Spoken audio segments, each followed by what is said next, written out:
Good evening, everyone. Back once again with E-Train and Tulu, the Wonder Dog. Going to take a look at, going to continue tonight with Sam's wondrous, amazing testimony in his own trial. We kind of touched on that some last night. There's just so much to cover. Hey, Brentwood. So we're going to continue that conversation. Brentwood, how are you doing? Good to see you again. Appreciate you being here with us. Hope you had a good day. I'm getting a notice here about Rumble. So. Oh. Yeah, we keep messing that up somehow.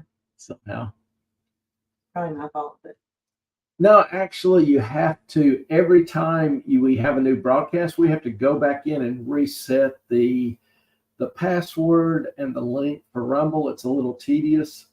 It's a PETA. Yeah. So I just got home about an hour ago and been hustling to eat and make some notes on this and just didn't have time to screw it. It was a lovely dinner that I made you. It was a very good dinner. Melissa, hey. Hey, Melissa, how are you doing? We're doing well. Good. We are glad to hear that. We got a little goofball, just needs some attention. Chunk is chomping on a chew. Chump is giving all of his loving to a chew. He has his priorities. Tulu has her priorities. Which is love. She did love. Looking for something to lick. You'll notice that tongue just never stops. Never stops. Annoys the crap out of Clay, but it's just constant. It just doesn't quit. Anyway, good seeing y'all. This is my life. You have terrible breath, don't you, Beth? Over the past couple of days, Sam has gotten up, apparently of his own volition, to speak in his defense. And it has been an amazing round of question and answers. If you like courtroom antics, I won't even call it drama, just courtroom antics. There's some antics. Okay, KP, I did not call you back today because I ended up working on some of this stuff. And I will call you back. You need to call me because I don't even know what your schedule is. Because I was thinking about, I can't call her at this time or this time. Call me tomorrow. Are we good? I love you. And hello, Carrie Berry, KP, and Melissa. Good to see y'all. Hey, Carrie Berry's mom. The gang is back. Trying to recall, we had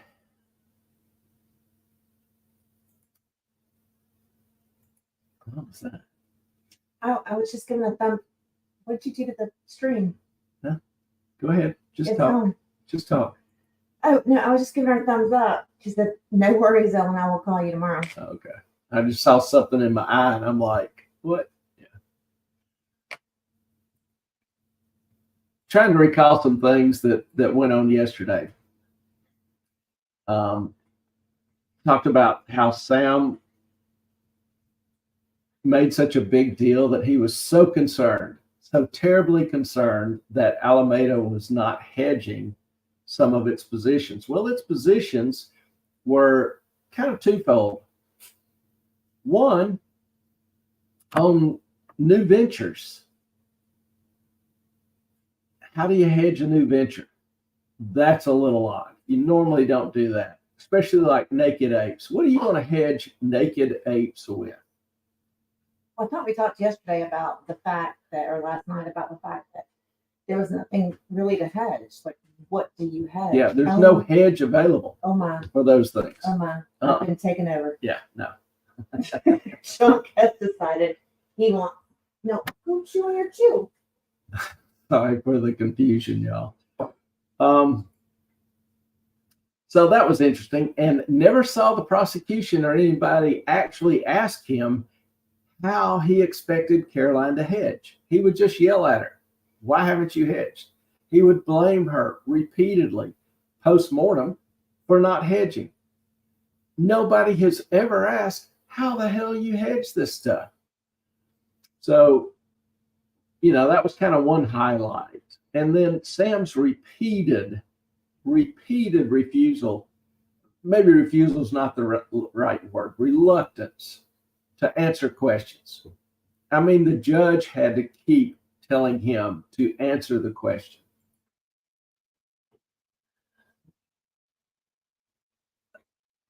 He was the prosecution's best witness by far.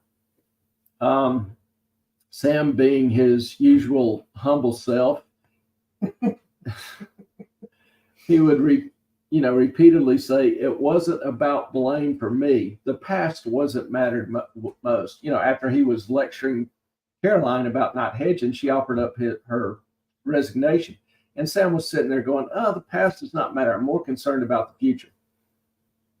Which is interesting, given his constant harping on the past about her refusal to hedge since it went under. I love this guy's testimony. I do.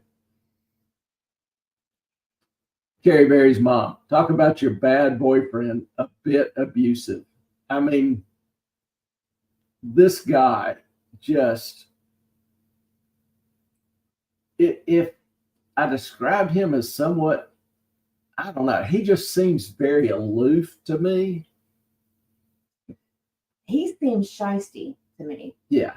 But having a relationship with somebody that is so emotionally detached, that kind of has an open relationship with everybody that he wants, I don't even know if Caroline actually thought he was, her boyfriend, or I don't know.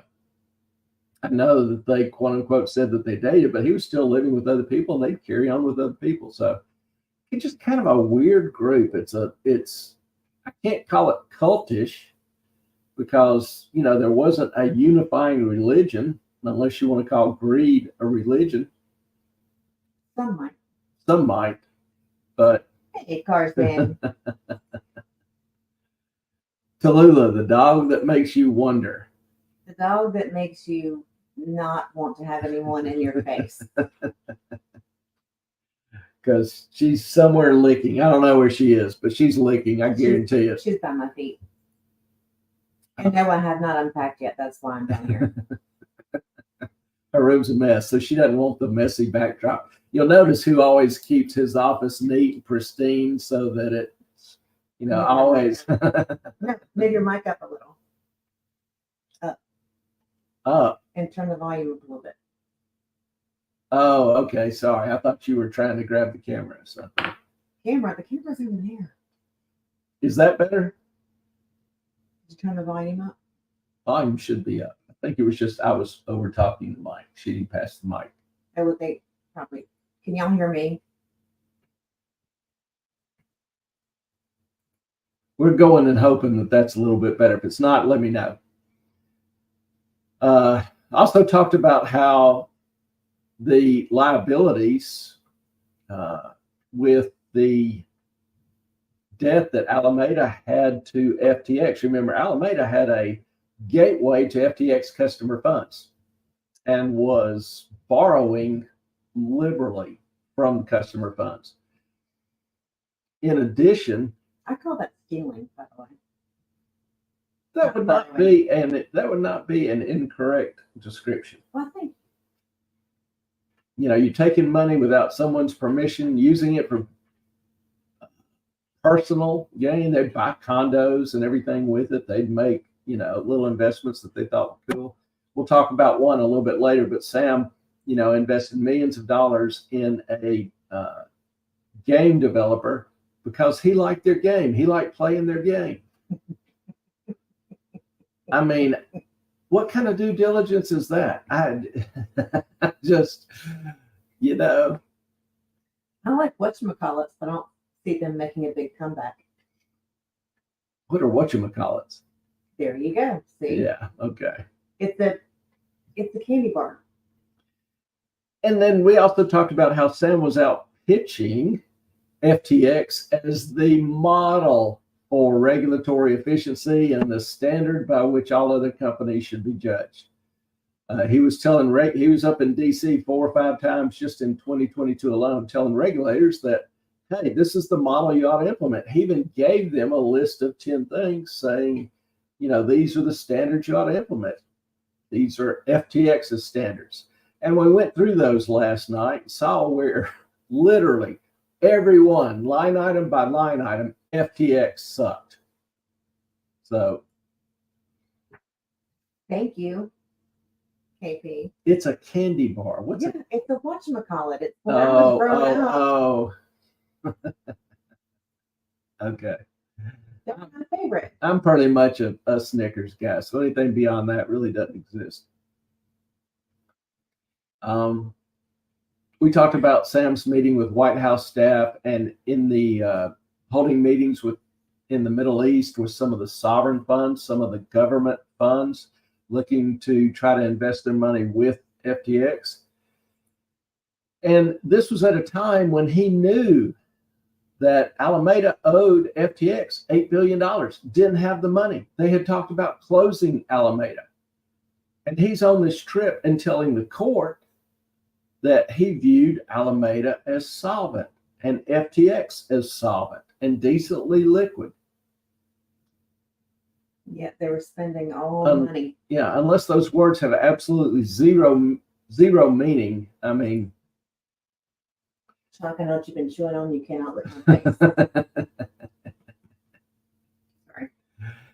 Then we reviewed some of the crisis mode the group went into before the few days before bankruptcy. If you remember, Caroline sent Sam a message saying how relieved she was that this all was coming crashing down because she had been holding this dread and this fear for so long. And now it was like, it's over, can finally move on. And that was actually the last time that Caroline and Sam talked. I don't know if he really suspected that she would turn, state's evidence against him, but nonetheless, they had a rather abrupt parting of the ways, I think.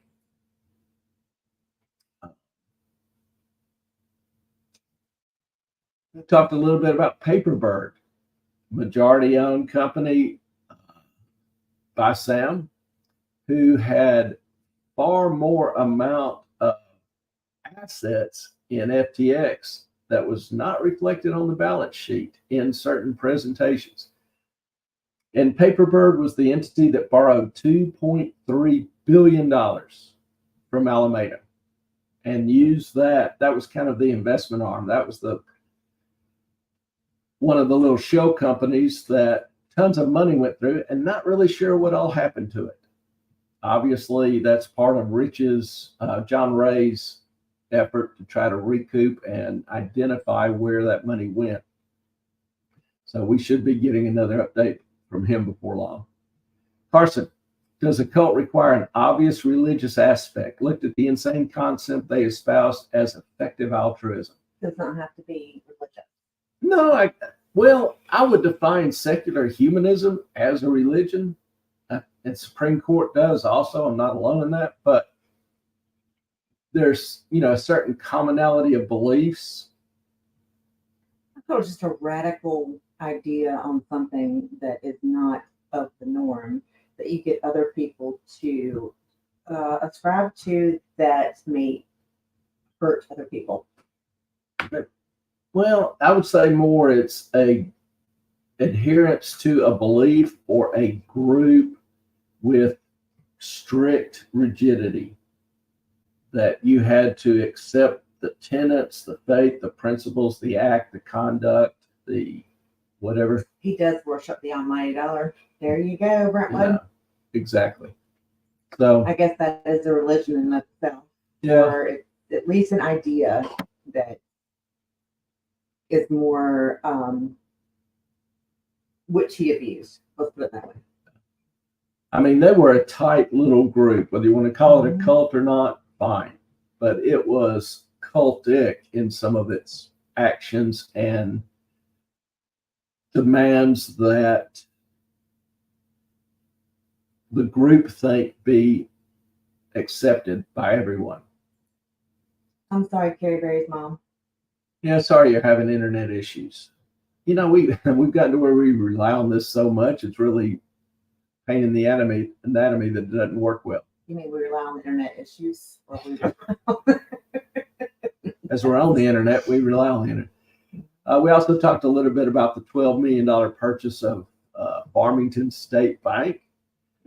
FTX being a non-U.S. entity, how they managed to bypass all the U.S. regulatory requirements for a non-U.S. entity to buy a U.S. bank.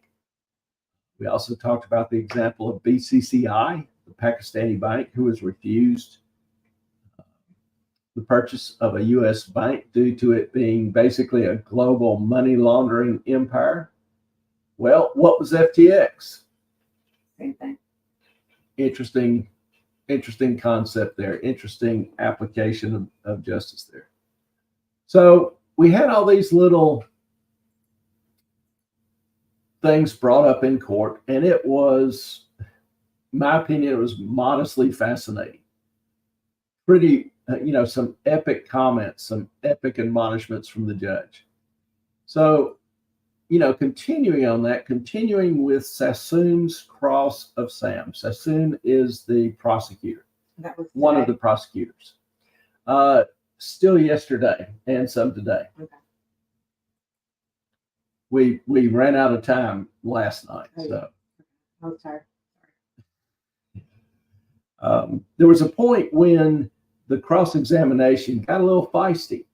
Sassoon was asking about Sam's knowledge of Alameda's line of credit. You don't hear a whole lot of talk about this, but it is not insignificant in the realm of things. The prosecutor asked, a series of questions and follow-ups. She asked, for example, did you know that Alameda had a line of credit with FTX while you were CEO, correct? Sam, yes. Sassoon, isn't it true that most customers of FTX did not have a line of credit? Sam, that's correct. Sassoon, you permitted Alameda to borrow without requiring that it post collateral to the exchange. Sam, to my knowledge, a number of market makers had lines of credit. Real quick, we should define market maker again. And we've done it in the past. No, that's fine. Cut things down to the cob. There's market makers and there's brokers. They're the ones who execute trades. Now, a market maker will buy and sell out of his inventory. Like the books, they'll buy tokens, they'll buy cryptocurrency, they'll buy shares of stock, whatever, and keep it on their shelves, so to speak. They will, if demand picks up and supply lags a little bit, they'll sell out of their inventory, and vice versa. If the demand drops a little bit, they'll buy into their inventory to try to maintain a stable price. At least that's the idea. So a market maker maintains inventory. They buy low, sell high, apparently. Well, but when it's convenient. not always. No, The deal is that the market maker makes a spread. You have two different prices. If you look at a stock in the Wall Street Journal, for example, there'll be two prices listed, a bid and an ask. The ask price will always be a little higher. The difference between those two is the spread. Mm-hmm. You buy, if you're buying a stock, you buy at the higher of the two prices. You buy the ask. If the market doesn't move and you sell at the bid. So you would lose money if the market didn't move. The goal is you buy at the ask, the market moves, the bid rises. When you sell, you can sell at a profit. So that's how the market maker makes his money. That's how the market maker profits. They try to hedge their inventory so that regardless of the moves in the market, they break even. Money. But their income, their money, they try to make off the spread, not necessarily so much their inventory. Some of them actually do run their inventory to Take to profit. profit. Yeah, be a prop desk. But nonetheless, a broker never owns or holds Inventory. He just arranges the trade between two people and takes a piece of the pie, takes a cut. So Sam is saying that Alameda was a market maker, and it was the market maker for FTT, the token, the cryptocurrency from FTX.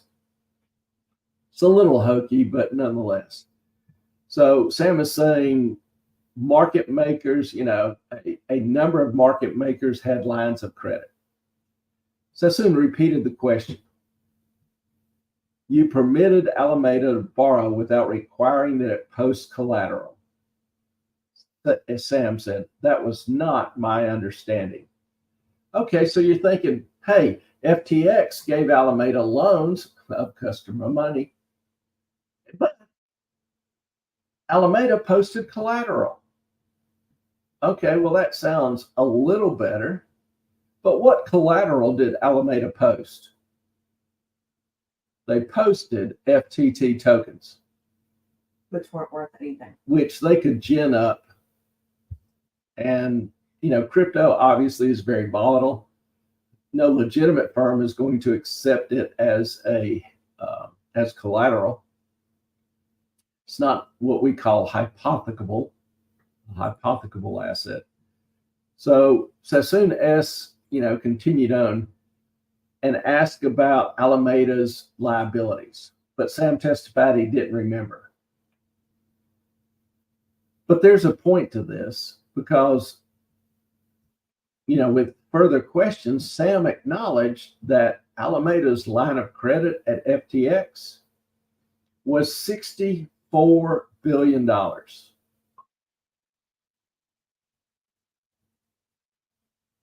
Sorry, their line of credit was $65 billion, which was $64 billion bigger than other market makers.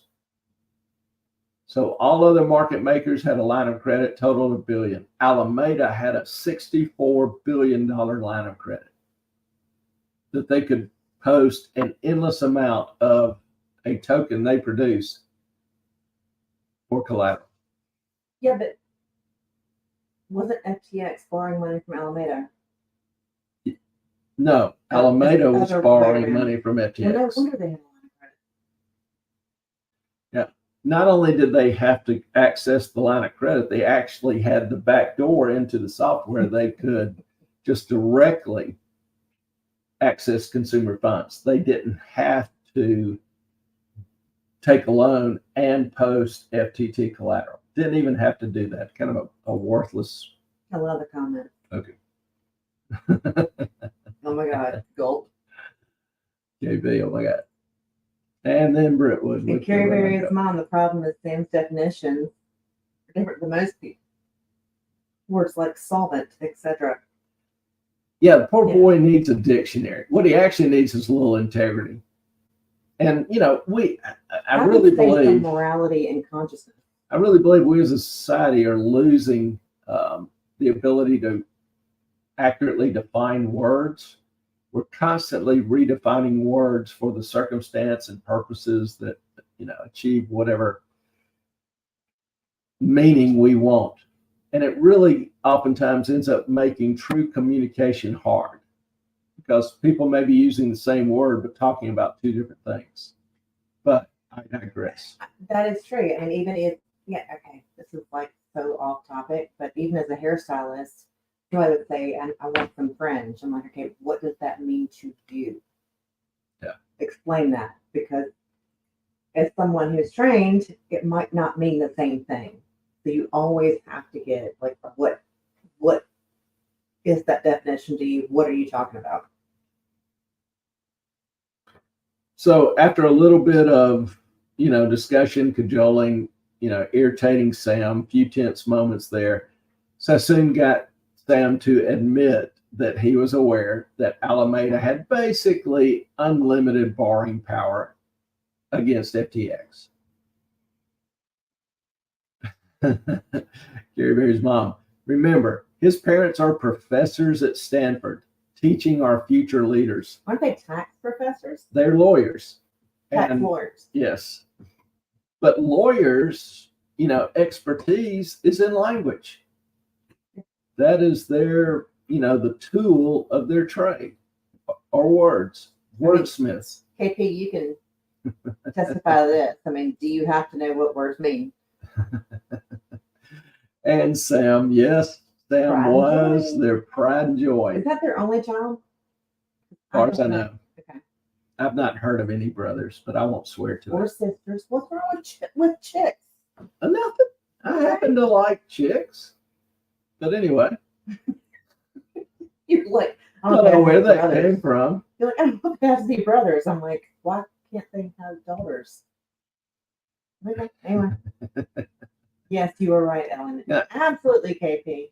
Now, don't be telling her that. She'll be getting all cocky tonight. She should Makes be. her even harder to live with.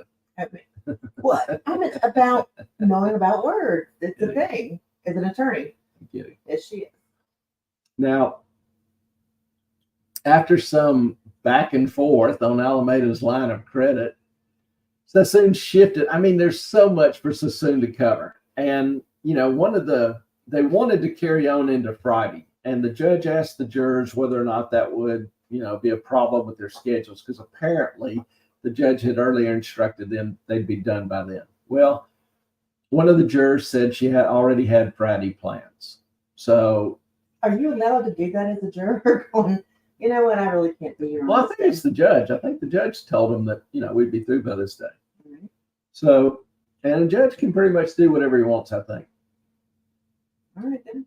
But, so some of the questioning is a little abrupt and short and, changes gears quickly. But I think that's due to pressing for the, time remaining, trying to get things, in under the wire. So after the discussion on the letter of credit, Sassoon shifted to mobile coin. Mobile coin. I don't know how many of you are familiar with mobile coin, but No idea. in 21, this little cryptocurrency blew up and made Ellen's giving away my secrets here. Well, I was wondering what you had this up here for. I'm like, what is he doing?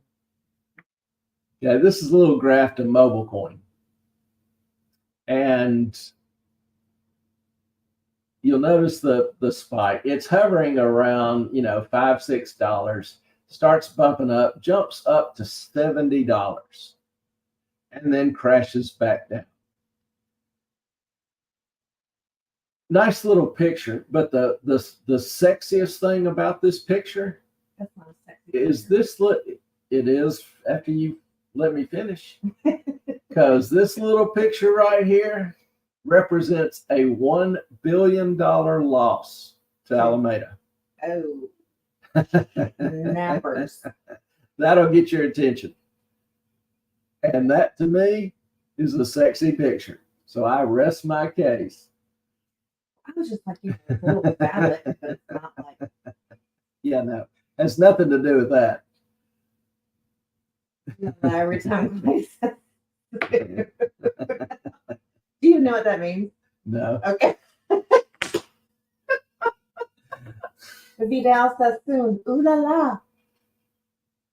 You still have no idea. Okay. Vidal Sassoon is a hair company, right? That does like shampoos. I and vaguely remember the name. such. Ooh la la. That was kind a of their commercial 40 years ago. thing. And Brentwood. I hear you, Brentwood. Oh, Sassoon jeans? Was that a thing? I know it was a hair company. Okay, now the place gotta look it up. Ooh la la.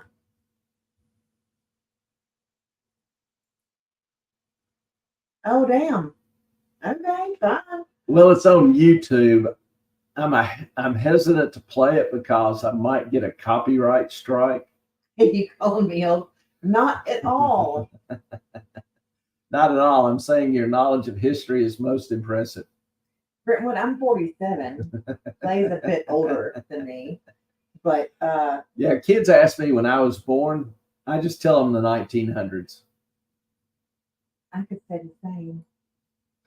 I don't remember. Maybe what year was that? Sassoon jeans. What year was the video? 1982. We'll see. I was 6, so maybe. What are you doing? I'm going to post the link. Here's the link. I can't. DoorDash, I do know. I can't play it because of concerns over copyright or whatever. You're only 40. I'm so sorry, person. I know Brentwood, but I was like, I thought that was a Vidal Sassoon hair thing, but I guess I was wrong. I do remember DoorDash. I do remember Ruse, kangaroos. Does anyone remember those? The shoes. Yes, Carson was a baby. I remember the what was it? The kids' clothes that it was a Winnie the Pooh that if you matched, the pants and the shirt to a Pooh on the tag, they matched. If you matched, clearly you were a single dad of the little girl because we don't need that. They kind of came in handy. I thought it was a good idea at the time. But yeah, you just match the tags and your animals. Everything fits. Is that what it was? It might be. Okay. Yeah. See, my feet were so wide when I was a kid. Oh, you had Ruth. I did too.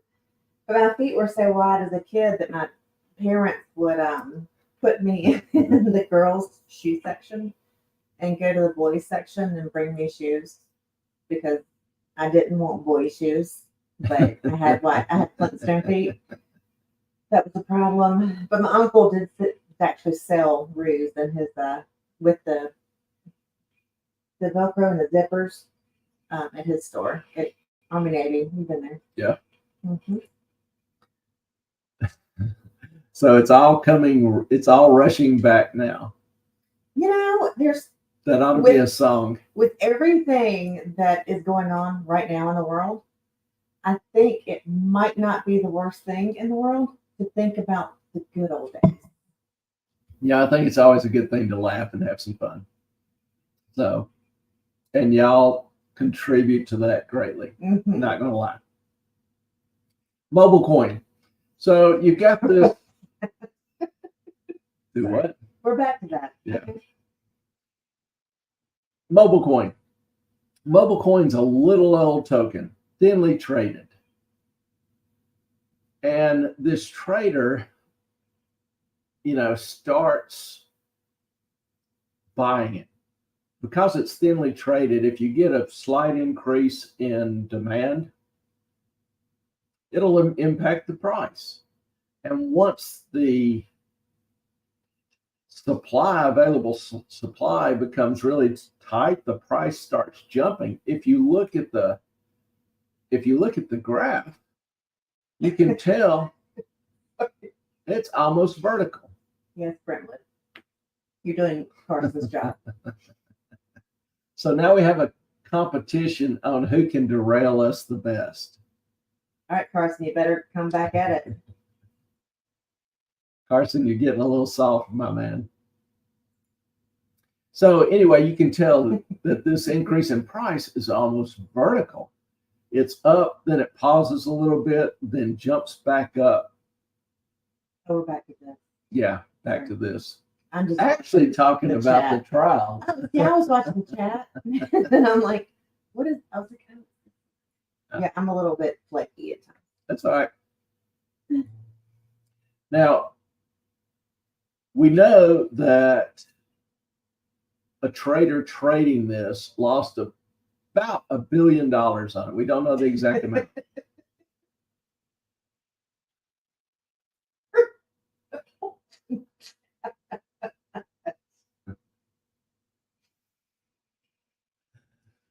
I might let you get back to what you were doing. I don't know. We'll That's see. All right.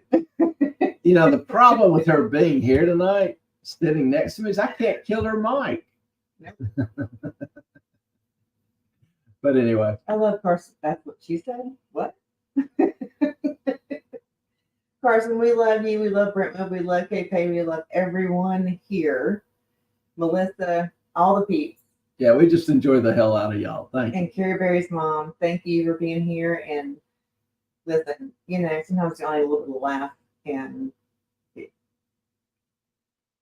Yep. Clay does not always enjoy me laughing at everything going on. He can't eat my mic, but he'll do crap. I always enjoy her laughing. I mean, not like every time something comes up. It is helpful to be able to kill your mic sometimes. But the loss, mobile coin, it came up in trial, but there wasn't a whole lot of detail. Hadn't been a whole lot of detail about it, on the web or information about it. Really hasn't been reported that much. And it happened, in 2021, which was a year before FTX just folded into bankruptcy. The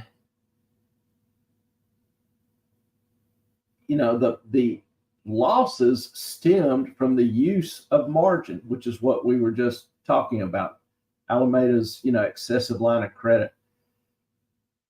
And like I said, I don't know the details, but what I'm imagining is the trader used some of his cash that he was authorized to use to start buying mobile coin, and you get this initial spike.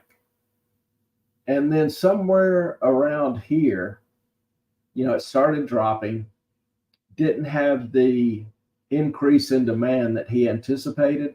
So he was about out of funds. So then he started accessing the margin, and he pumps the price up from $30 to $70, expecting that to start really drawing attention and build some momentum with all sorts of new investors coming in, dumping in money. Then he can obviously sell out, close his account, etc. Well, the problem is it didn't really attract anybody. A lot of investors were familiar with what's called a pump and dump scheme, where somebody will take a little known stock and buy enough shares to pump up the price. Well, this sends off, all sorts of notices to those day traders who are trying to take advantage of momentum. And the day traders would jump on it and cause the price to go even higher, at which time the folks who started the pump would sell, make their money, where everybody else was buying at these higher prices. It's kind of like AMC. The stock went from $15 to $400 in a few days, in a day. I don't remember the exact time frame, but really quick. Most people bought between $250 and $350. It was only at $400 for an instant. But the stock price crashed rapidly. And a lot of people who bought at $250, $300, all of a sudden, by the time they could turn around and look, price was back to $15, $20, $30. So they were burned. That's a pump and dump. And I think that's what like I say, I don't have the absolute information. I'm just looking at some of the patterns here in the price. I think that's what the trader had in mind, was trying to do. However, he ended up buying most of the shares up here in the above 30 price, 30, 40, 50, 60, even 70.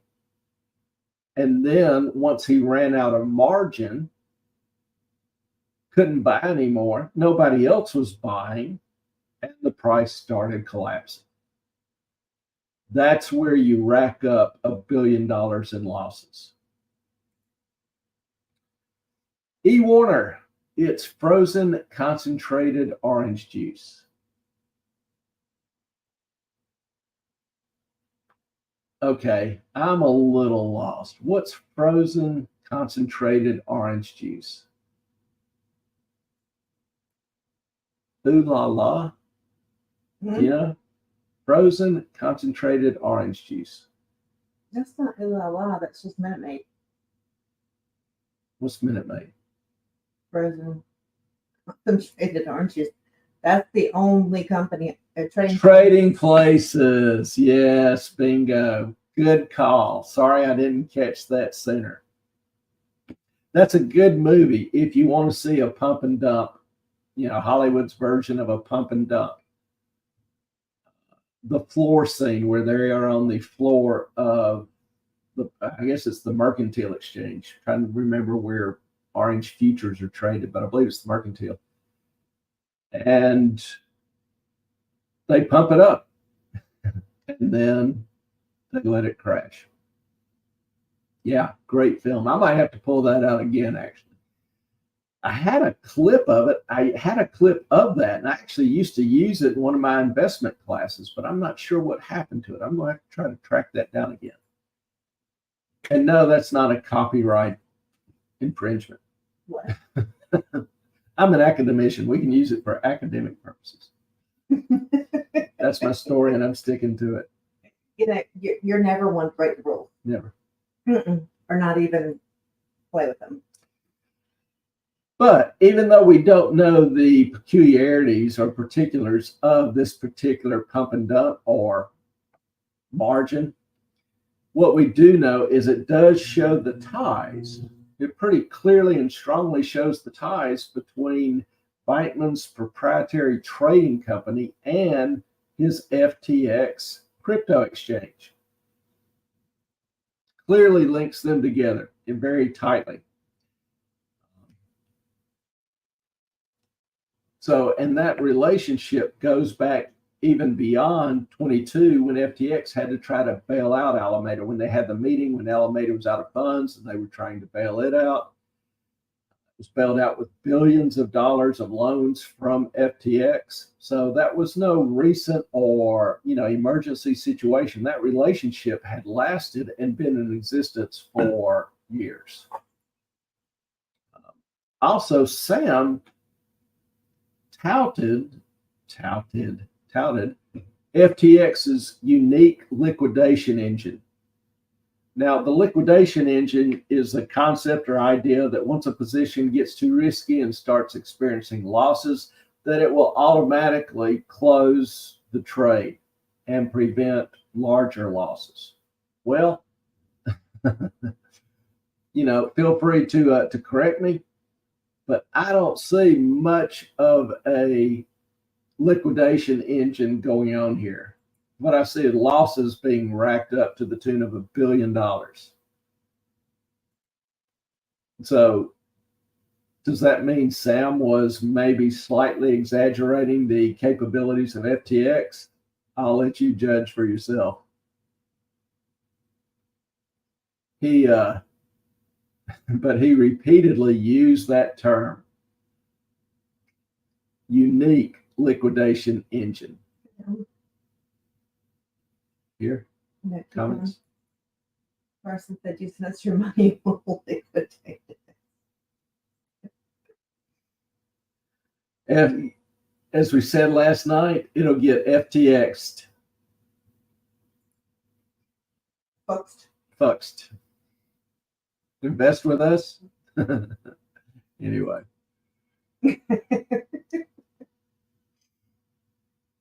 So you have this kind of very unique situation. You've got a trader there that was able to just rack up $1 billion in losses with nobody, no oversight, no limitations, no liquidation engine present, and access the money from FTX.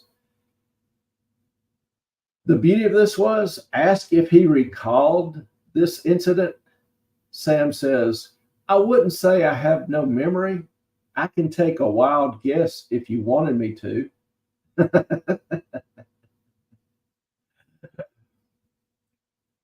Yeah.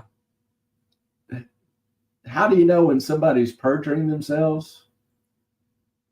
Anyway, and this is consistent for Sam. This is a consistent trait of Sam's all during this trial. He repeatedly insists he didn't remember anything. He didn't he didn't remember giving various instructions to anybody, especially those like Ellison, Wang, Singh. And the conversations that were brought up, old text messages, whatever, that he did have with them, he said, oh, well, those really aren't instructions. How cool is that? The problem for SBF is that every member of the inner circle testified that he was the mastermind. He was the invisible hand, so to speak, behind all the fraud. Each has already pled guilty to fraud and conspiracy charges, and each has testified against Sam earlier in the trial. For the past, how long's the trial been going on now? 3 weeks? Mm-hmm. 2 weeks. Yeah. Dementia, I think that is, what do you call it? I got to hear this. No, your explanation. The chosen dementia. The chosen dementia? He chose. Oh, to he not chose. remember. Yeah. Kind of, I mean, how do you not remember $1 billion loss in your portfolio? I'm just curious. Yeah. That's not a thing. Yeah. Sorry, I'm sorry. If I'm looking down, I'm just responding to you guys. She's got the chat going, so she's conversing on the chat, which is what she loves. Now, remember, they had some signal messages that were captured. Signal Thank was the voluntary. That's what I meant. voluntary dementia. Signal was the app they used that would ordinarily delete the messages after some period of time. You can set it a few hours, a day, whatever. And so there was no record of the vast majority of their conversations, but there were some that were saved. And in looking at some of those signal messages, he told co-CEOs Ellison and Trabucco to purchase 2 specific cryptocurrencies, about $1 to $2 million each over the next day or two. Bam, straightforward order. Do this amount, this timing. Sam on the stand is sitting there going, well, that really wasn't an instruction. That really didn't qualify as an instruction. So it really depends on what you mean by the word instruction. Am I right? Sassoon points out in 2020, he asked, isn't it true that you directed Gary and Dashad to change the rules in the code governing, FTX's accounts, so that the auto liquidation rules that applied to other customers on the exchange would not apply the same way to Alameda? Sam said, I suggested they make some alteration to it. Yes. Now, what do I mean when I say auto liquidation rules? Remember, we talked about margin last night. Margin is using a margin account is where you can borrow money to buy a stock or a crypto coin. So you might put up 50% in cash and then borrow the other 50%. So if the price of that asset drops, obviously the amount of the loan you owe doesn't change. So all of the price drop, all of the loss in the value of that asset comes out of your cash. And if the ratio of your cash to the total value of the remaining asset value drops below a percentage, say 30%, then you get what's known as a margin call. Your phone literally is ringing off the hook. The broker's calling you, telling you you need to contribute more cash. So if you don't do this, the trade will be closed. The broker will sell the asset, take the money from that, plus whatever you have left in your cash account, pay off the loan, and give you whatever's left over.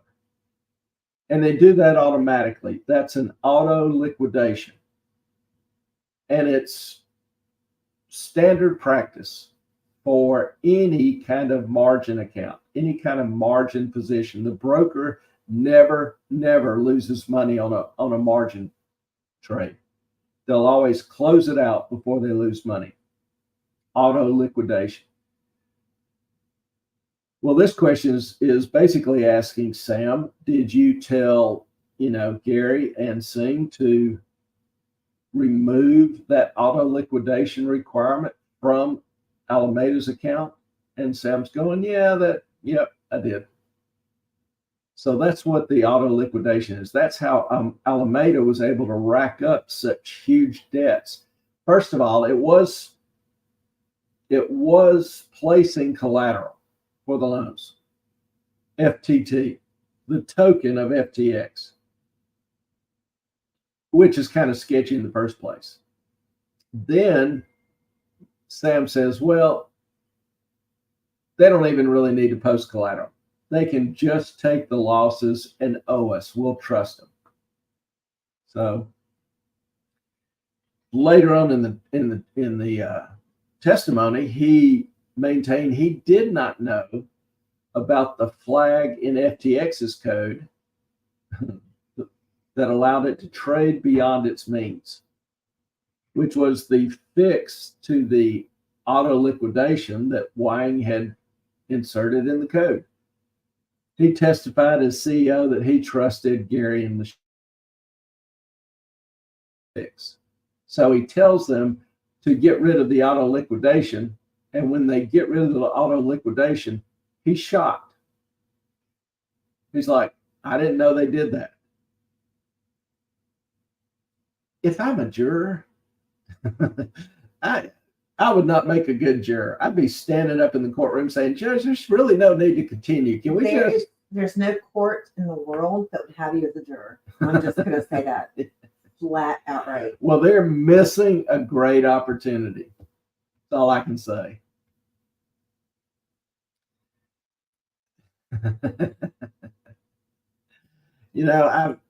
I don't follow the conversation, but since we were paused, I just took a quick look. Carson, did you dress her up like this? No. A bit. She has got a wart. Talking about Caroline. Like, you gotta love the chat room. So back to Sam. We end up doing that. Can you tell we always kind of get back to it? Are you saying that Carson just derailed us again? That's his job. That's his job. Yep. Carson, checks in the mail, man. Now, Sam also did not remember telling executive Ryan Salami to move investor funds raised between July 21 and January 22 from FTX to Alameda. Don't know why, but he told, and Salami testified to it, that all the customer funds invested during this period were to be moved from FTX to Alameda. And so soon, ooh la la. Now I won't be thinking about that every time. Ask, didn't you tell Ryan Salami something to the effect of, why would you leave the fucking funds just sitting there? Apparently, Salami didn't move all the money. Sam's response, can you guess? I have no memory of that. Of course not. It's funny, every executive had very clear memories of the conversation, several of them even complimenting someone else's testimony with their testimony. Sam, just complete amnesia. I think, as we described it earlier, voluntary. Now, a sympathetic listener, and there may be some, I mean, no judging here, sympathetic listener might muse or think that perhaps it had been years, decades since Sam reviewed all of his public statements, the books that he was quoted in, the newspaper articles that he was quoted in, the tweets that he issued or typed out. The chats with his former executives. He's quite a communicator. He's always communicating. Maybe that's why he can't recall them. Only problem with that is almost all of this is in the past year and a half. And, in a trial, the government, the prosecution, has to give the defense everything it has. All the evidence it has, all the quotes, all the comments, all the documents. So, now admittedly, there was probably a ton of information they handed over. So yes, maybe Sam couldn't go through it all, but it's still kind of fascinating to me that he has absolutely no memory of anything that he's done the past year and a half.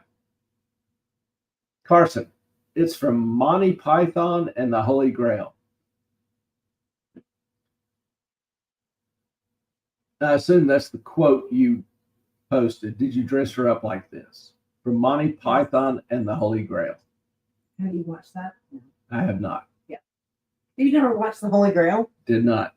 I have watched Blazing Saddles. Good God. I have too, like 10 times. Now while y'all were watching television in the 80s and 90s, I was working. Thank you very much. He gives that excuse every time he doesn't know something about the 80s and 90s. Like, yeah, I was working. I was working my ass off. Times I was pulling 70, 80-hour weeks. Now, a couple points you raised yesterday, Carson. Oh, yeah, a couple points you raised yesterday. You questioned why SBF testified. It's a choice that is reserved to the defendant alone. Their attorneys can't make the choice for them. True, legally true. But my point was, why would the attorneys, I can't say allow, but not strongly, intensely, fervently try to discourage him from testifying, pointing out how the testimony would ultimately be destructive for him? I will get right back to you, Ham. Now, as for why, Carson continuing, no jurors with no financial education, they'll often not make it past voir dire because they don't want them too familiar with the specific subject. Defense attorneys have had them pitched, researched. Agree with that also, but it seems like on technical cases, my opinion, where there are technical cases and the evidence hinges on comprehending some of the technicalities, nuances of the particular business at hand. If you want to truly be judged by a jury of your peers, they should be your peers. They should be people with some similar background, some knowledge of the particulars in the issue, not the specific case, but the technicalities, the nuances that the case hinges upon. So, if I was going to be judged for things that I did with, derivatives, I would prefer to be judged by people that knew the business, that knew derivatives and had some good understanding of them, rather than people that didn't. Just my opinion.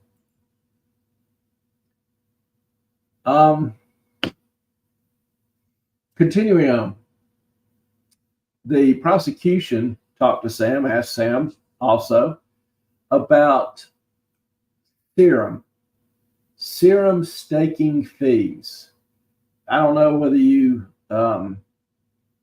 recall or have been following the trial, but when Singh was testifying, he stated under oath that he was directed by Sam to inflate FTX revenue in order to reach $1 billion milestone. Sam wanted them to be able to show $1 billion in revenue.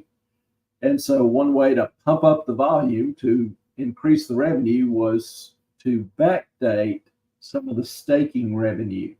Backdating. You received it this month, but you're going to backdate it to several months so that it falls in that calendar year.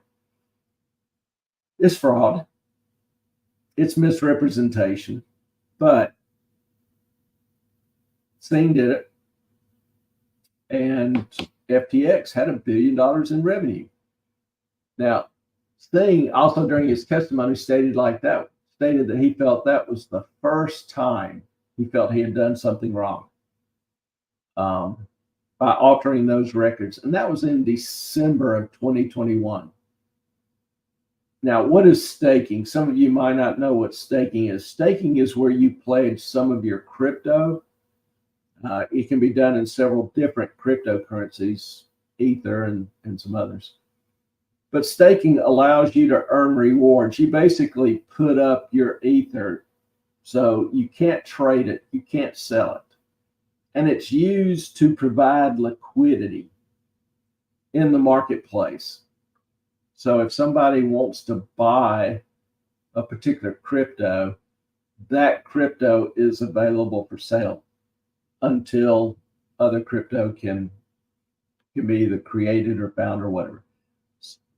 That's a Cliff Notes version. That's a very simplified version. And in exchange for giving up the ability to trade your crypto and for staking it, you receive additional remuneration, interest, maybe called interest. The system will actually credit your account with additional coin or fractions of a coin. So that's the incentive in staking. When staking first came out for Ethereum, the system was generating a 20-25% yield. So it was kind of attractive to stake your coins. Now I believe that yield has dropped to 4 or 5%. It dropped to 3.25. It's risen recently, but that's what staking is. So basically you're denied access to your coins. You still own them, quote unquote. They're still in your account. You just can't trade them or move them around. So staking temporarily locks up coins, and it's used in validating the blockchain transaction. There are different ways to be able to validate or guarantee additional blocks of information written to the blockchain. Now, a block of cryptocurrency is just a block of data containing all the transactions. And then there's a header that has a unique string that ties it to the block before it. And that header is the result of an encryption program. In Bitcoin's case, it's 5 different stages of encryption, 5 different types of encryption used to develop that header. So the idea is that all the information that has happened in the history is basically contained in that one line item. It's a very unique code. If even 1 byte of one transaction anywhere in the past was changed, if somebody tried to hack the system and move coins to their account, if even 1 byte of information was changed, that header would change greatly due to the encryption process. You would get an entirely different number. It would not be anything subtle. It would be a completely, wholly different number. That's what makes the blockchain unhackable. So that's, when people talk about the security of Bitcoin, that's what makes Bitcoin secure. And the only way to get around that, there are, let's say, 1 million different computers who store the ledger for Bitcoin around the world, 1 million different computers. The ledger is being constantly updated and written to these computers. So if you wanted to hack that ledger, you couldn't just, like a bank will maintain a central computer. You hack into the bank, you can access that one computer, you can change it. That's why a lot of personal information is stolen from banks. It's also why Bitcoin has never been hacked, because there's no one computer with all the info that feeds others. Every computer has the info. So if you want to hack Bitcoin, you have to basically hack simultaneously 1 million different computers. If one computer shows some change that the other computers don't agree with, or doesn't match the blocks on the other computers, that computer is kicked out of the system entirely. It doesn't get a chance to update. It doesn't get a chance to rewrite or correct. It doesn't get a chance to change any others. It's immediately kicked out of the system, kicked out of the node, not allowed to rejoin. So that's a huge disincentive for somebody to try to alter the ledger. Hope that gives you a little bit better understanding of staking and the blockchain. What is the blockchain? Well, here's that word again, Sassoon. Sassoon question.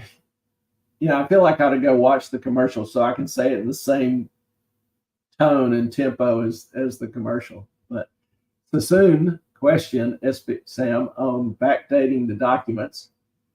He showed him a document effective January the 1st, 2021, with Sam's signature on it. And Sam acknowledged that he signed it much later than that. So it was backdated. He signed it later in the year, but they changed the date, and then Sam signed it.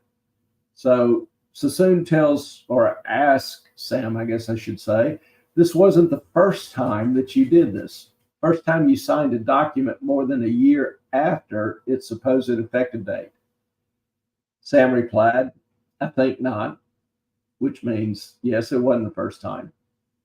It was your decision to spend several billion on venture investment decisions in 21 and 22.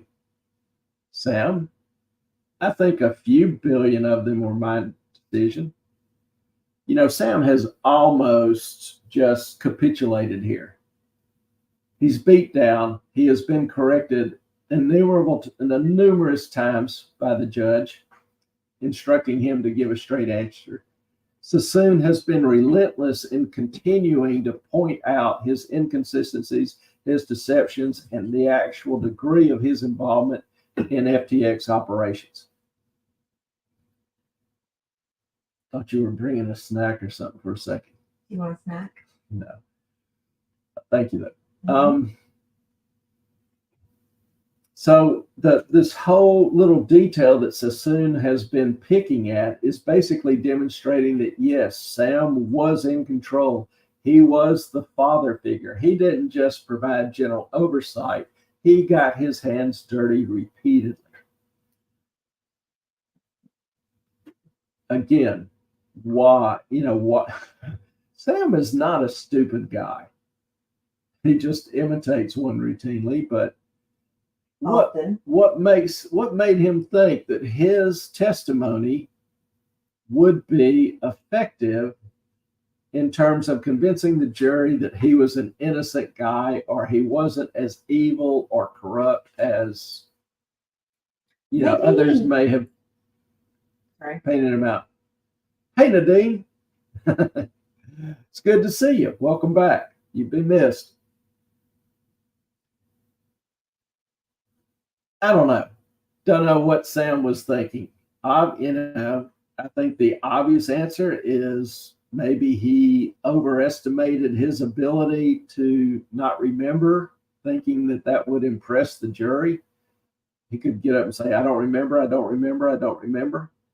Or give some rambling diatribe that the judge has to interrupt him, tell him to stop and answer the damn question. I don't know what he was thinking. I can't judge his motives. I think when someone starts lying like that, they can't stop.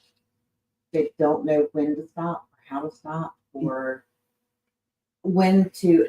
I think it's narcissistic, and they can't figure out, like, they're trying to play the system, and I don't think they can get away with it. Yeah, I think narcissism sums it up pretty succinctly. Obviously, he held a higher view of his ability to handle questions on his conduct and actions over the prior 4 years than what I hold of his view. So, we'll have to wait and see till the jury's freed in their comments to see who is right. But If I was a betting man, I'd bet on my opinion versus Sam's any day. You know, I did remember one interesting point. One of the reporters was talking about how he passed Robert De Niro going into the courtroom. What was he doing there? What? Apparently, they're for entertainment value. I don't know. That doesn't make any sense. I mean, you had Michael Lewis there. You've obviously got Sam's parents floating around, and now you kind of add Robert De Niro. You know, you get bored. What do you do for great entertainment? Wait, is that just trying to derail? Sorry, Carson. Is that trying to derail what's going on in the courtroom? Is it trying to Most people did not know what was going on. No, he was there. I've only seen that one reporter mention it. And he said, yes, Robert De Niro was in the courtroom. So it was like he kind of thought he saw him, maybe saw him, went and confirmed it, saw him in the courtroom. So either Robert De Niro or his doppelganger. I can't personally swear to it, but I thought that was kind of interesting. Thought I would throw it out. Different trial. What trial? Okay, well, KP has the info. Someone who lies like that, they have to keep money. Yeah, exactly. Cover their tracks. And they can't accept, what's about to happen. I guess. I've screwed up a bunch in my life. I've had my face kicked in a bunch. And I have never been eager to try to convince everybody else that it wasn't me. But you're so cute. You should have seen me before my face was kicked in a bunch. Something else interesting was Sam acknowledged that it was his decision to spend billions of dollars in venture investments, new startups. These are highly risky. I used to do venture capital angel investing, and you would invest in 10 projects, 10 companies. And out of those, you could statistically guarantee that 6 or 7 of them would just go belly up, would yield nothing. The money would be in a black hole. You might have 1 or 2 that produce some income, but really what you were hoping for was that 9th or 10th one would just go like gangbusters, and that it would make enough money to give you a good return, even including the losses on the other 6 or 7. So here's Sam saying he's taking this kind of risk with client funds and investing in billions in over 70 startups. De Niro. What about it? Read it and then tell me about it. Ellen's got article on De Niro. De Niro's executive assistant in 2008 rose to the rank of his company to vice president before she left in 2019, is seeking $12 million in damages for alleged emotional distress and reputational harm from De Niro and his company. Cano Productions. Robinson claims she experienced gender discrimination working for De Niro, alleging he called her an office wife and made her do tasks such as washing his sheets, sewing his clothing, and scratching his back. His office wife. Yeah. She could no longer endure the hostile work environment. I have a feeling. Wait a minute. How long did she work for him? 2008, vice president in 2019. Since we're being sidetracked here, we might as well figure out De Niro's situation. Hey, Carson, I thought I wanted you to read it. 2-week trial. It will be there.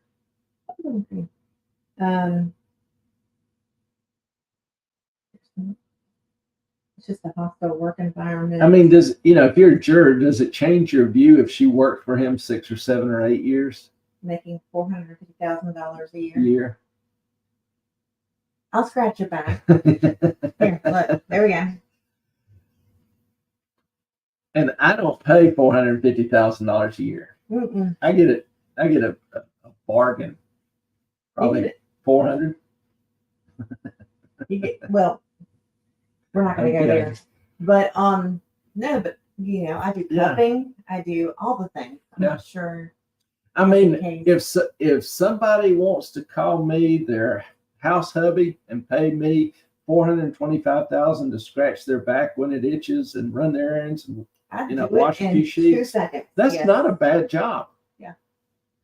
But nonetheless, if you're you know don't like to be called that, make it clear up front.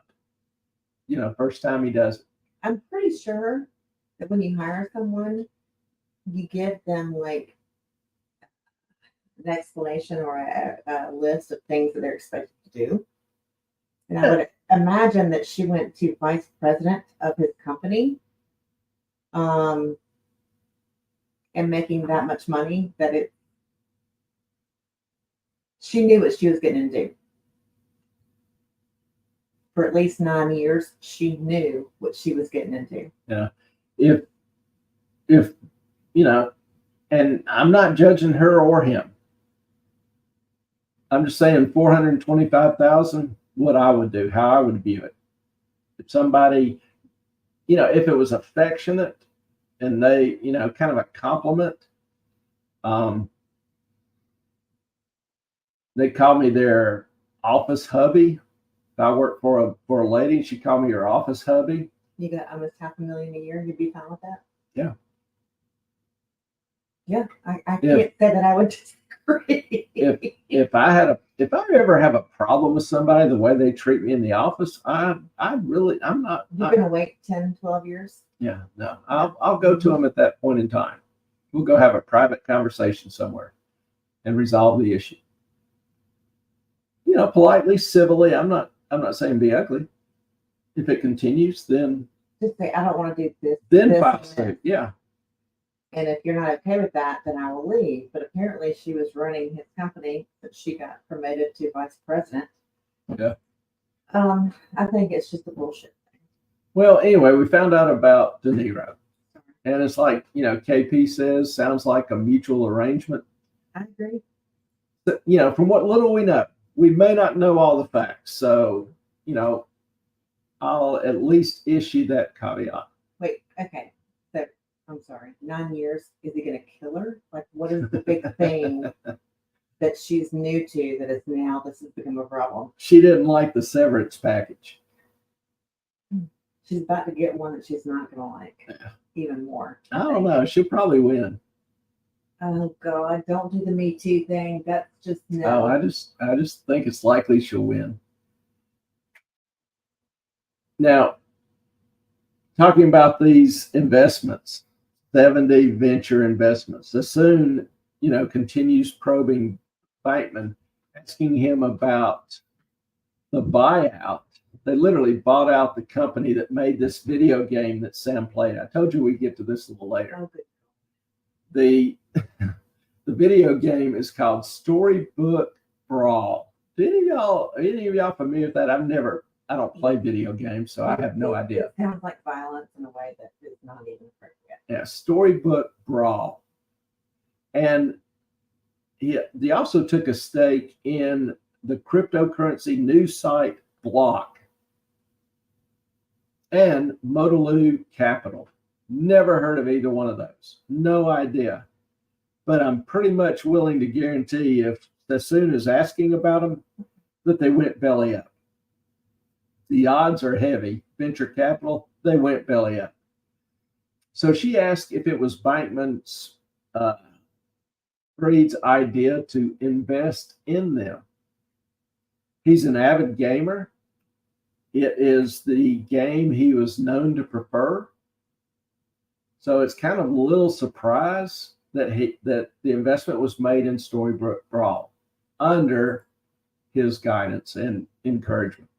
So Sassoon is just simply demonstrating to the jurors that Sam is involved in literally every facet of the operation of FTX. Okay, so I wasn't here. Was that an FTX investment or in Alameda? Alameda. Okay. Well, what? Never mind. Yeah, I've gotten to the point where I don't necessarily distinguish between the two, actually. Probably should do a little bit better at that. Mhm. It actually was FTX Trading. Remember, they borrowed FTT, not the coin. no, FTX Trading, one of the subsidiaries. So it is FTX.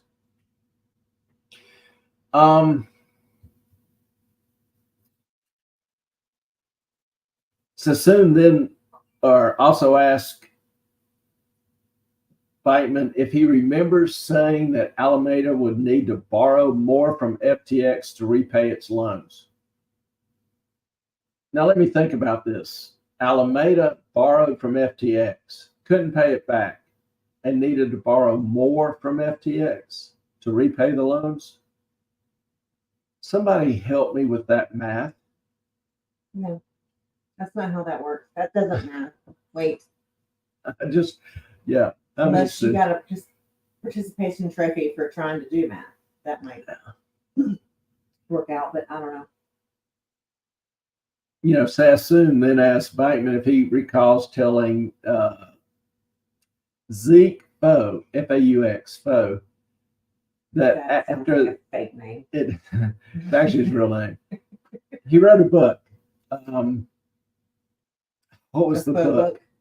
No, he wrote it on SBF. He interviewed him and wrote a book. But you realize that Numbers Go Up. Number Goes Up is the title, which I think is a beautiful title. Number Go Up. But you realize faux is the Ellen. French word for Yes, false. yes, Okay. it's his real name. It's his. He's a writer, journalist, reporter for Bloomberg, and wrote a book, New York. Okay. Modestly well known. He's not Michael Lewis fame, but he's modestly well known. Now, in the interview with Faux, Fried admitted. Freed. Oh, Freed, sorry. I start thinking about something else. I lapse into the old habit. But Freed admitted that there had been a meeting post Luna crash. One of the cryptos that they were invested in or related to crashed, Luna. And they debated about what to do with Alameda's debts. Okay. And it's at this point, Sam says, it's at this point which Alameda's margin position got more leveraged substantially. That's a direct quote out of, see if I can get it up here. Well, everything is pretty much direct quote. Out of the book. Number Go Up. Oh, no way. That was the point at which Alameda's margin position on FTX got more leverage substantially. Okay. That's in the Zeke Faux. Yeah. Yeah. And here's the title, Number Go Up. Which I would not promote this. I'm not promoting it, but I love the name. I don't know if the book's any good. Hadn't read the book, but I love the name, Number Go Up. Because that's kind of mocking people that think stocks only go up. It's kind of an infantile expression, or a what do you call it? Not sure. A rough English translation for somebody that doesn't really understand the language or the concepts of the language. So it's just pointing out that whoever you're saying that to really doesn't understand the market. Look, I like the next two paragraphs. I think they're paragraphs, but the next two indented. You are all aware there was a chance this would not work. I said, that's right, he said, but I thought the risk was substantially smaller. Yeah. Sam keeps saying I always thought the risk is smaller. I thought we were solvent. I thought we were liquid. I thought, everything was good. And this one, he is continually being confronted with billions of dollars in losses. When he's telling people to fake the revenue, he's telling, there's a spreadsheet they provided to Genesis when they were trying to get, make an investment or get Genesis to make an investment, where they left off billions in debt. Let's look at that. I'm trying to get it on there, sir. There were 7 balance sheets used at Alameda, and they picked out the particular bank balance sheet for whatever circumstance they were trying to communicate. So soon as Freed, if he recalls, receiving the spreadsheet with 7 different tabs from Caroline. He said, I don't recall specifically receiving the document from her. I remember receiving a document that at least looks like one of the tabs on it. When asked which tab, he said, when I looked at Alt 7, at least it looked like the thing I received. Alternative 7. What? She's presented him a spreadsheet with 7 alternative balance sheets. They're even named Alt 1, Alt 2, Alt through Alt 7. So the balance sheet Alt 7 was the one that was sent to Genesis.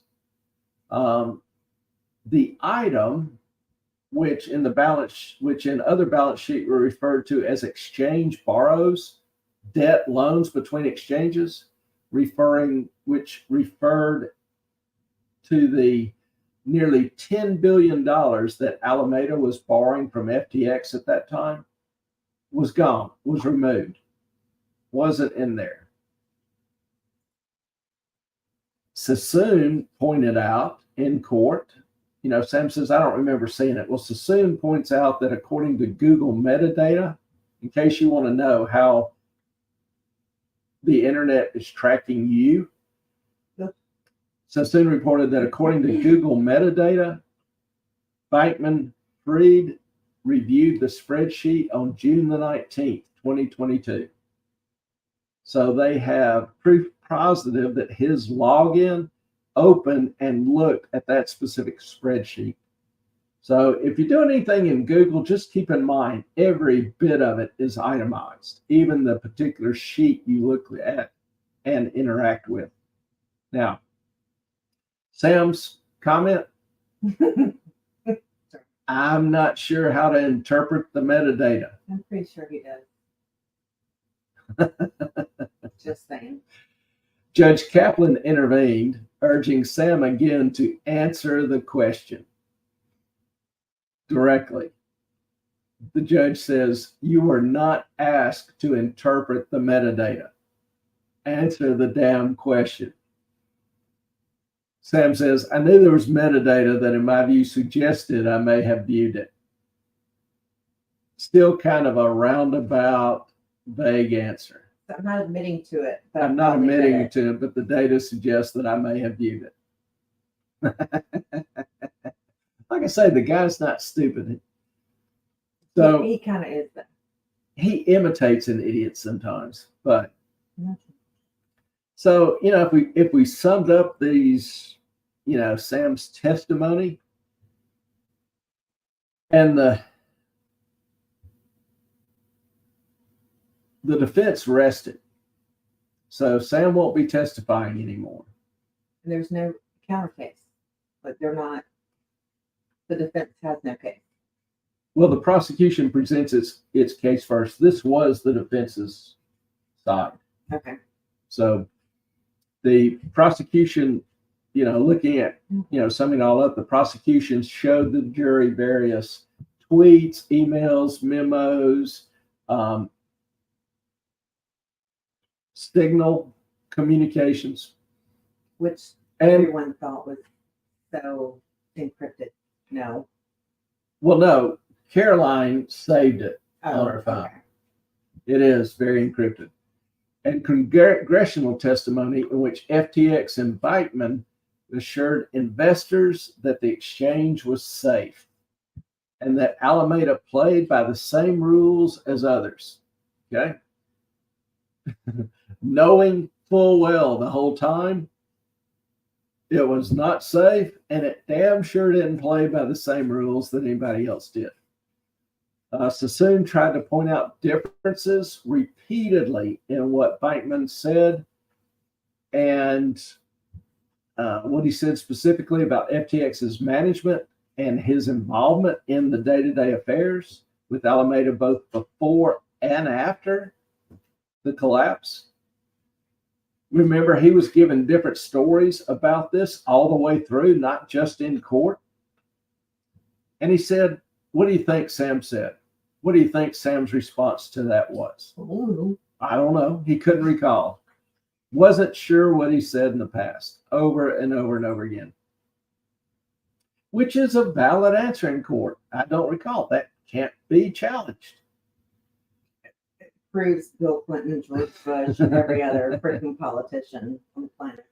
I mean, that's just going to become, court trials are going to be worthless because, the defendant's just going to get up there and go, I don't recall. Witnesses will be like, I don't want to get involved. So, yeah, I can't recall that.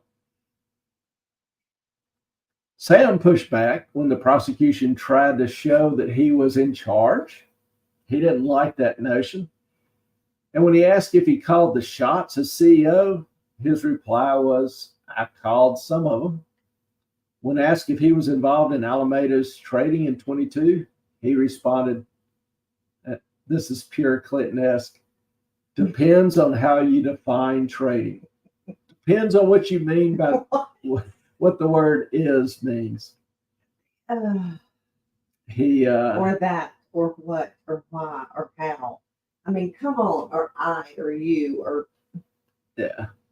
Sassoon, pointed out that he was heavily involved in backdating documents, in creating false financial statements.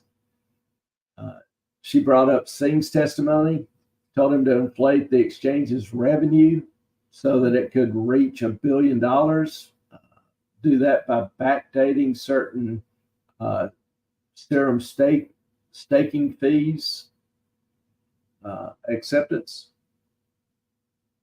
The prosecution also pointed out that Sam cultivated a certain image by not cutting his hair and wearing a t-shirt and shorts.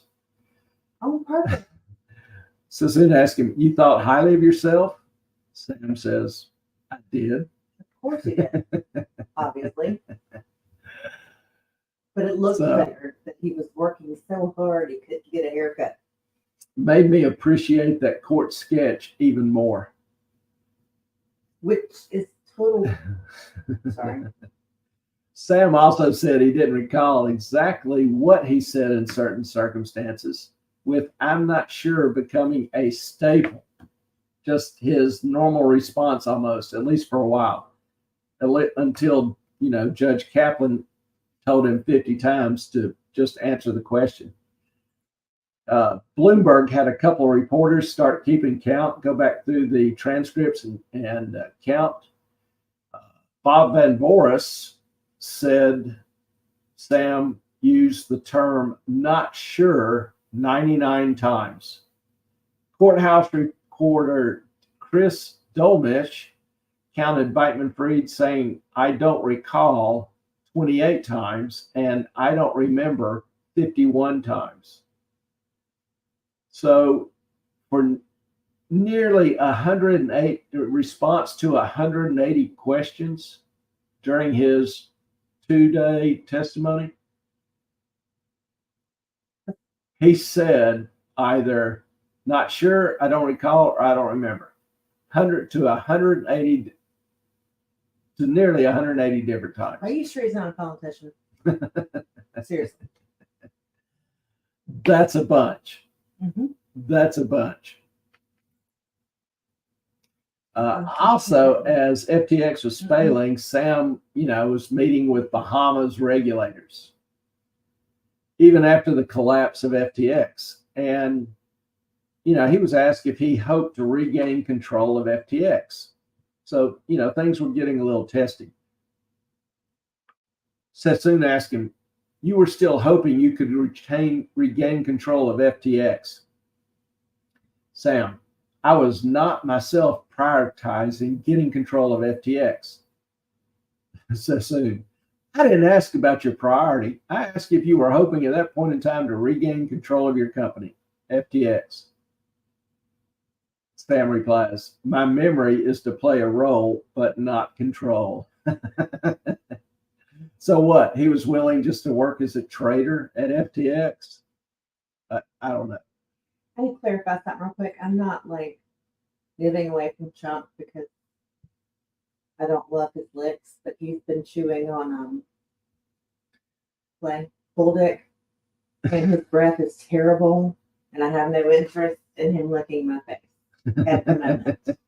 Now, this is coming from the same woman that will lecture you at length how much cleaner dogs' mouths are. They are, but not right after they chew on bull dick. It's just, I can't. It stinks. I can't. If you have a dog, there are these sticks you can buy like at Costco called bully sticks. Yeah, they don't really tell you what they are. You have to look at the ingredients, which I do.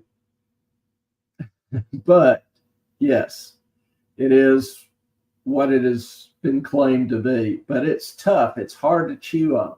And he can go through any kind of rawhide And in like 2 seconds. It keeps him entertained for an extended period of time. So, yes, we resort to using them oftentimes during the shows, trying to keep him entertained so that he and Tallulah aren't demanding a lot of attention. Yes, but I'm not trying to be rude or mean to Chunk. I'm just trying to keep his breath from the bull dick out of my face. Now, say it with me in unison. Back to Sam. Sorry. Sorry. I'm doing Carson's job now. All right, Brentwood, you were doing it. Now, don't you lick me. I'm doing it. Some of y'all in the chat are slacking. You know, you've got to step up your game. This is not acceptable. I can't do all the work derailing everyone. Come on now. Now, Sam replied that he didn't remember saying anything to the Bahamian prime minister, much less offering that FTX would pay off the country's $11.6 billion in debt. That was actually discussed in Michael Lewis's book. Remember, Lewis wrote a book that was generally complimentary of Sam, even though Lewis was in court burying his face in his hands and shaking his head at Sam's testimony. But in Lewis's book, he states that Sam offered to the prime minister to pay off the country's debt, $11.6 billion. You got me. Sassoon also asked if Sam gave the prime minister courtside seats at the FTX arena in Miami to watch the Miami Heat. You'll remember FTX spent, I think it was $1 billion buying the naming rights to the arena. So it was the FTX arena in Miami. I mean, yeah, I was. Sam replies, I'm not sure. You don't remember offering the prime minister of the country courtside seats? I just. They went to a game. I don't know the details. Yeah, I just find that interesting. But maybe it's just me.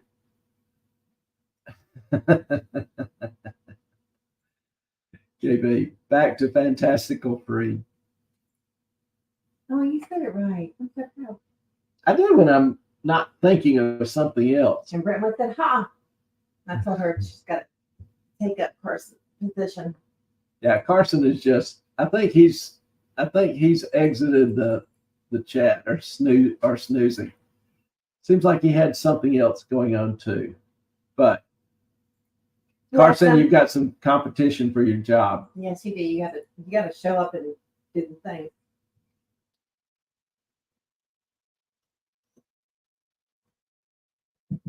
Prime Minister, FTX Arena.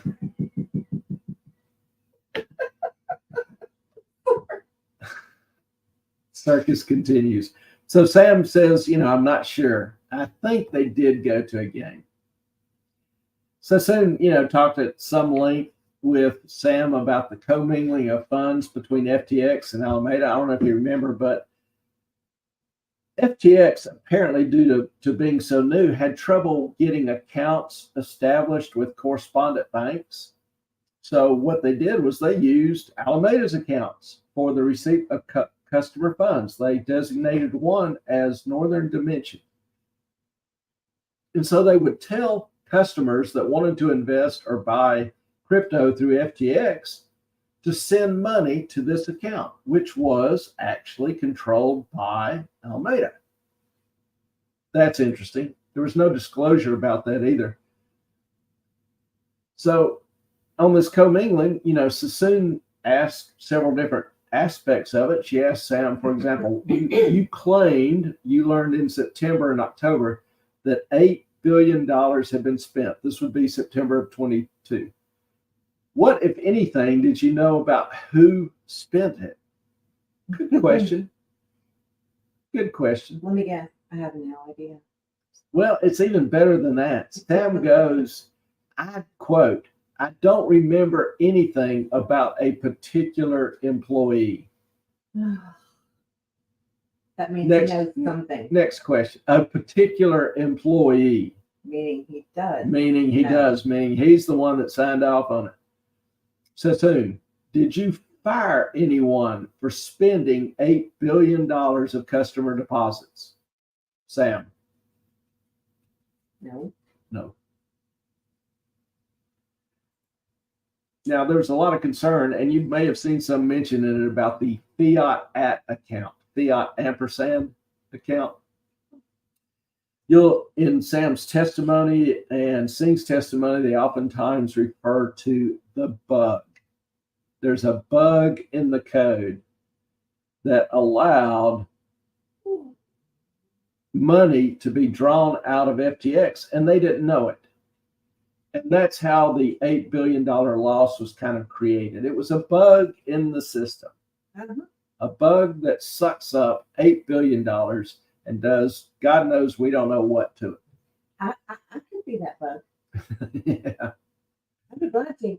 Call me a house hubby and a bug. $8 billion, I'm yours. Yeah, if you want $8 billion to disappear, I'm your girl. The way this works is, if you want to invest $100 and trade on FTX or $1,000, trade on FTX. So you wire $1,000 to an account. You think it's on FTX's platform. It's actually Alameda's, but nonetheless, you transfer money from this account to an account that's known as fiat at ftx.com. Who's Bob? Just a hypothetical. Okay, sorry. He's dying to go out. I need to kill her, Mike. It's true. I showered. I'm going to give you a break. Take them out. I do want to know about the Mayorkas and his employee that he did not fire for supporting the killing of Jews. That would be interesting as well. That has nothing to do with FTX. Employees and saying, I that don't know has anything nothing about to it. do with FTX. I know. I'm just saying. Sorry. Bye, Miss ADD. ADHD.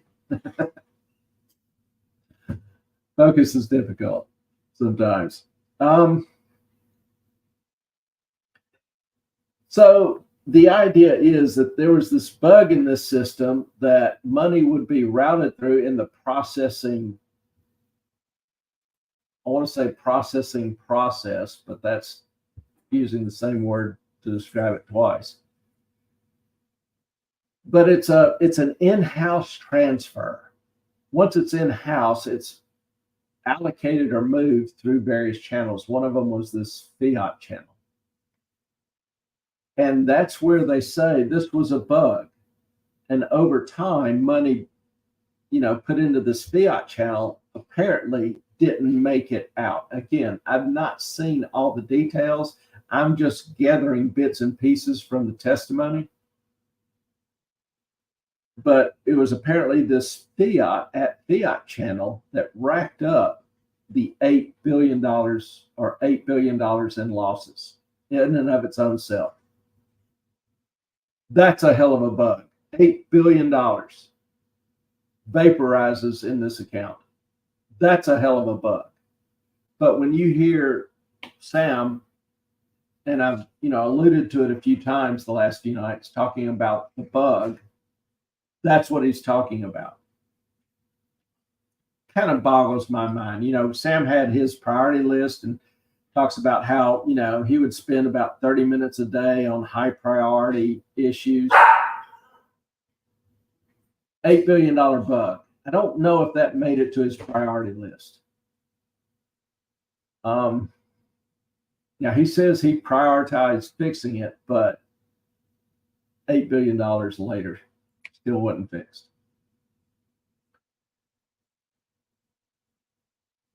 So, what else? They're wrapping up the case. The prosecutor ended its case, pointed out, as a closing shot. Actually, we had a separate prosecutor conducting the last section, guy by the name of Roos, and he pointed out the final key moment that Sam's assets are fine tweet. Now, I've posted that before on November the 7th. Remember, they bankrupted or closed on November the 8th. On November the 7th, Sam tweeted, assets are fine. And this was the day after he wrote in a private memo that we have enough to process 1/3 of the remaining client money. So we don't have enough assets to cover 2/3 of the client money. That was the final point that the prosecution made as they wrapped up their case. So the prosecution rested, the defense rested, and closing arguments, were conducted today with the Department of Justice possibly presenting a rebuttal argument tomorrow. So, unfortunately, the Sam circus is over. Dude put on a good show. I got to give him credit. The judge will give, final instructions to the jury, and the jurors will recess and convene to consider the verdict. Going to be really interesting. I almost want to start a betting pool on how long it takes them to reach a verdict once they get in the room. I'm kind of thinking it won't take long.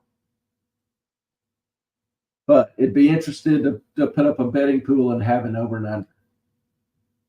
So, actually, I'm not allowed to bet on things.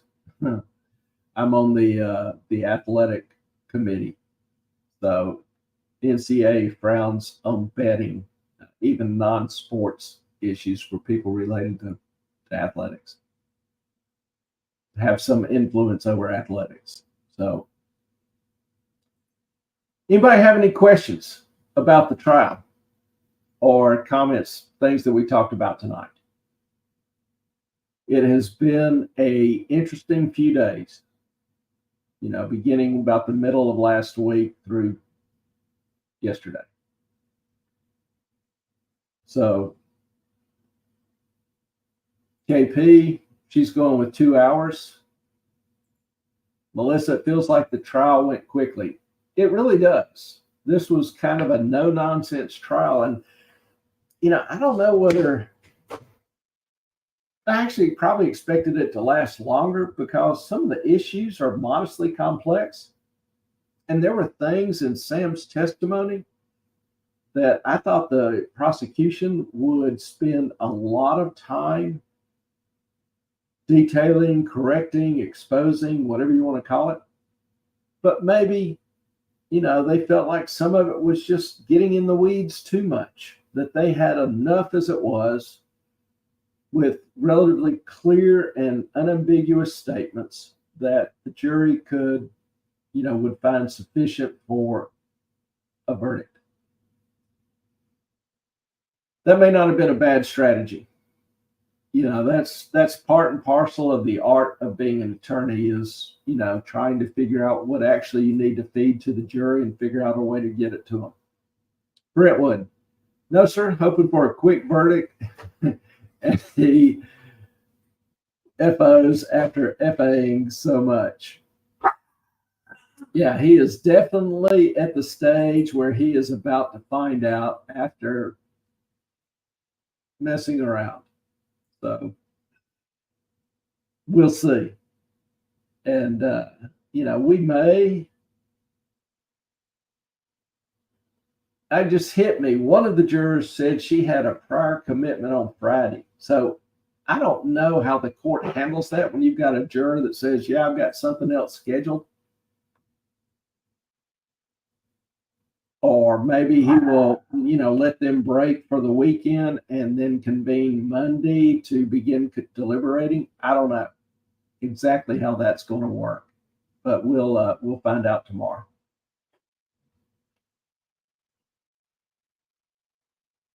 But it's been fun.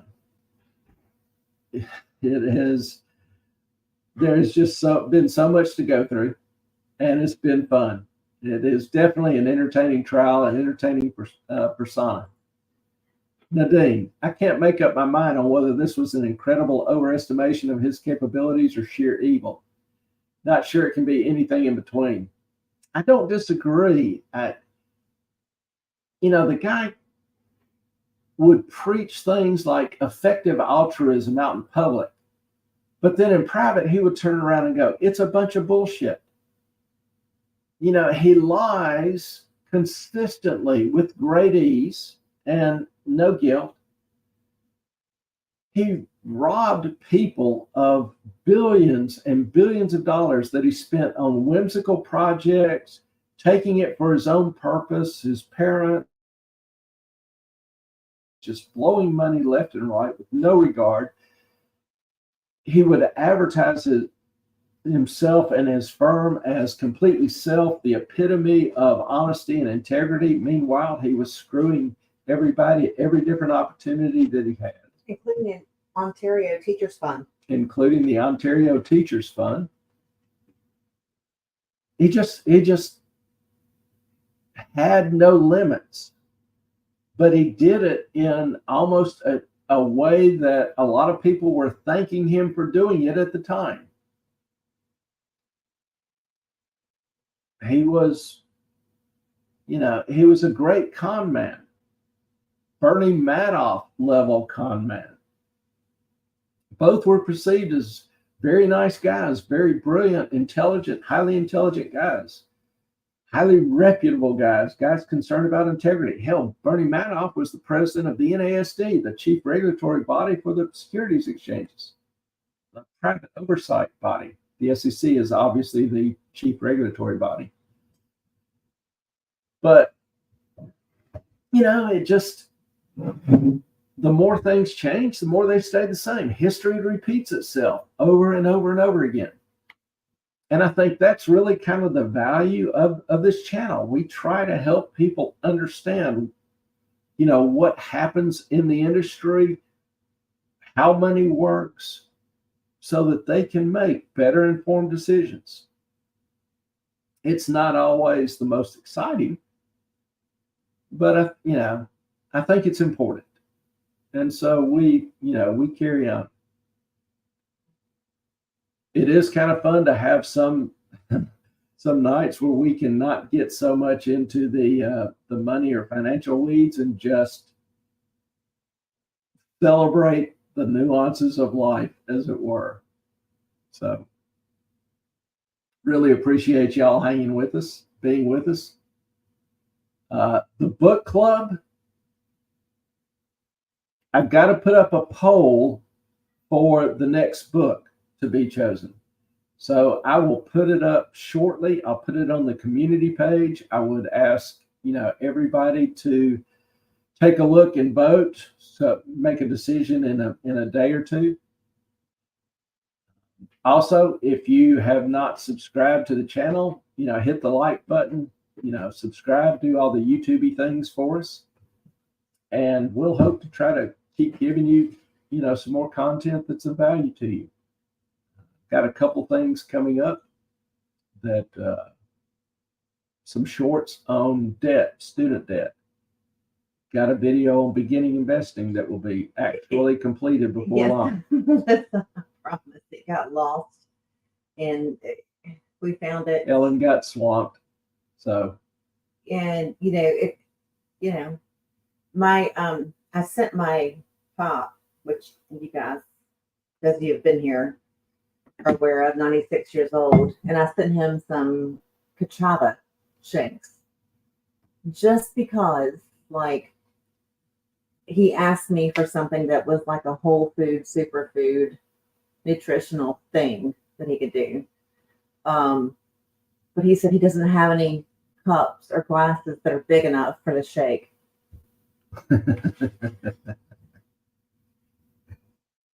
But he said it tastes really good. I didn't know you had to made it. I thought they were like pre-made. No, they're chasing the honey.